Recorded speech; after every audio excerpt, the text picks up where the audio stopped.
રાજીનામું કોઈ પ્રેશર ટાઈપનું કે કશું નથી. માત્ર એક જ વસ્તુ છે કે કેટલાય ટાઈમથી મને પોતાને એવું લાગ્યા કરતું હતું કે ભાઈ ખબર નહીં, જો પાર્ટી સર્વોચ્ચ છે અને પાર્ટીને અમારે ફોલો કરવી પડે, પાર્ટીના અમે કાર્યકર્તા છે. તે છતાં પણ અદના કાર્યકર્તા, જૂના કાર્યકર્તાઓને ધ્યાનમાં રાખવામાં કંઈક ને કંઈક જગ્યા પર કંઈક કચાશ રાખે. અને મને પોતાને એવું લાગ્યું કે હવે બહુ ઘણી વખતે હળવી રીતે રજૂઆત કરી છે, જણાવ્યું છે, બધે જણાવ્યું છે, પણ તે છતાં પણ પછી એવું લાગતું હતું કે ભાઈ હવે હમણાં તો કંઈ બીજો કંઈ એ નથી. અને મને પોતાને એવું લાગ્યું કે ભાઈ જો સત્તા માટે જ રાજકારણમાં લોકો આવતા હોય, જેવો એક દરેકના મગજની અંદર એક ભ્રમ છે. દરેક વ્યક્તિ સત્તા માટે નથી આવતો. 2012ની ચૂંટણીમાં અપક્ષ તરીકે ચૂંટણી લડીને જીત્યો ત્યારથી 2022 સુધીને હું છેલ્લા 11 વર્ષને 3 મહિનાથી મારી સાવલી વિધાનસભા ક્ષેત્રનું પ્રતિનિધિત્વ કર્યું.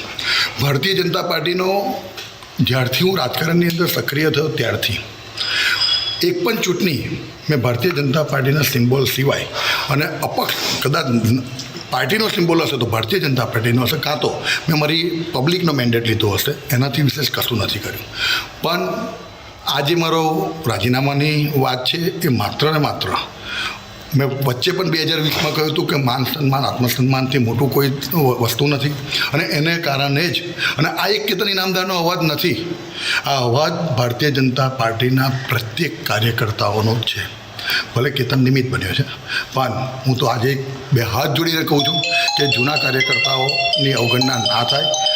પાર્ટીને મોટી કરો, પાર્ટીનો વેગ વધારો, એનાથી સંમત છે. હંમેશા પરિવાર મોટો જ કરવો જોઈએ. અને આજે દેશના વડાપ્રધાન આદરણીય નરેન્દ્રભાઈ મોદી સાહેબ, જે આજે આખા સમગ્ર દેશની 140 કરોડની જનતા જે એમને પોતાને ઈચ્છે છે, અને હું આજે પોતે પણ આ બનાવ પછી પણ હું આજે ભારતીય જનતા પાર્ટીનો કાર્યકર્તા છું અને લોકસભાની મારી વડોદરા સીટ માનીય રંજનબેન ભટ્ટને સૌથી સારામાં સારો લીડ મારી વિધાનસભા ક્ષેત્રમાં મળે એ રીતે હું તત્પર છું અને રાત દિવસ મહેનત કરીશ. પણ આ રાજીનામું એ મારા અંતરાત્માનો અવાજ છે.